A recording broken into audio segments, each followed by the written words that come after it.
Hi friends, welcome to my channel. మీరు మొదటిసారిగా నా వీడియో చూస్తున్నట్లయితే తప్పకుండా లైక్ చేయండి, షేర్ చేయండి, సబ్స్క్రైబ్ చేయండి.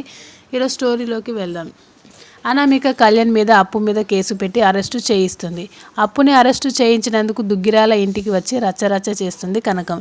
అప్పుని కళ్యాణ్ని విడిపించి ఇంటికి తీసుకువస్తారు కావ్య దంపతులు.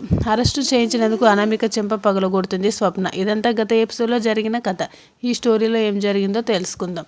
రుద్రాని రాహుల్తో మాట్లాడుతూ, నువ్వు ఏం చేస్తావో తెలియదు, మరో 2 గంటల్లో సేటు ఇక్కడ ఉండాలి అంటుంది.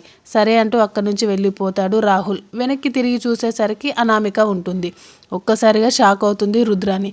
సిగ్గుందా మీకు? మీరేదో నా మంచి కోరి సహాయం చేస్తారని అనుకున్నాను.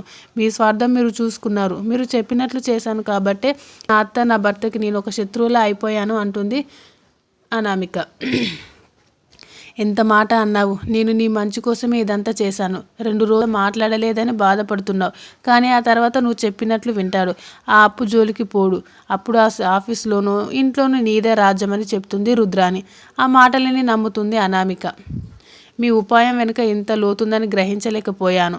మిమ్మల్ని తిట్టినందుకు ఏమీ అనుకోదు అని చెప్పి అక్కడి నుంచి వెళ్ళిపోతుంది అనామిక.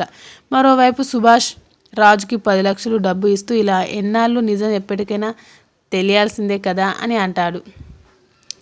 ఇదే ఆఖరిసారి నాన్న, నిజం బయటపడకూడదంటే ఇలా చేయక తప్పదు, లేదంటే తన ఇంటికి మీదికి వచ్చి గొడవ చేస్తుంది అని చెప్పి ఆ డబ్బు తీసుకుని బయటికి వెళ్తాడు రాజు. ఇదంతా పైనుంచి చూస్తుంది కావ్య. ఈ డబ్బు ఆ పిల్లాడి తల్లి దగ్గరికి తీసుకుని వెళ్తున్నాడా అనుకుంటూ రాజుని ఫాలో అవుతుంది కావ్య. రాజు ఒక ప్లేస్కి వెళ్తే అక్కడ రాజు కోసం వెయిట్ చేస్తున్న వ్యక్తి మీకోసం ఎంతసేపు వెయిట్ చేయాలని చిరాకు పడతాడు. వాడి చెంప పగలగొట్టి, ఒక నిజం దాయడం కోసం, మా కుటుంబం కోసం నేను ఈ పని చేస్తున్నాను, అంతేకాని నీకు భయపడి కాదు. మళ్ళీ బ్లాక్మెయిల్ చేశావంటే ఊరుకునేదే లేదని హెచ్చరించి డబ్బు చేతిలో పెట్టి అక్కడి నుంచి వెళ్ళిపోతాడు రాజు. ఇదంతా గమనించిన కావ్య ఆ వ్యక్తిని పట్టుకోవడానికి ప్రయత్నిస్తూ ఉంటుంది, కానీ కొద్దిసేపట్లో మిస్ అయిపోతాడు. మరోవైపు సేటు ఇంటికి వచ్చి, మీ కోడలు స్వప్న నా దగ్గర ₹1 కోటి అప్పు తీసుకుందని అంటాడు. స్వప్న షాక్ అవుతుంది.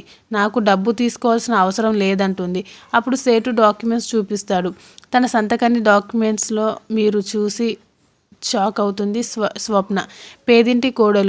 పేదింటి కోడలివి కదా అని నమ్మి డబ్బిస్తే నేను ఎవరో తెలియదు అంటున్నావా? ఇప్పుడే పోలీస్ స్టేషన్కి వెళ్తాను అంటాడు సేటు.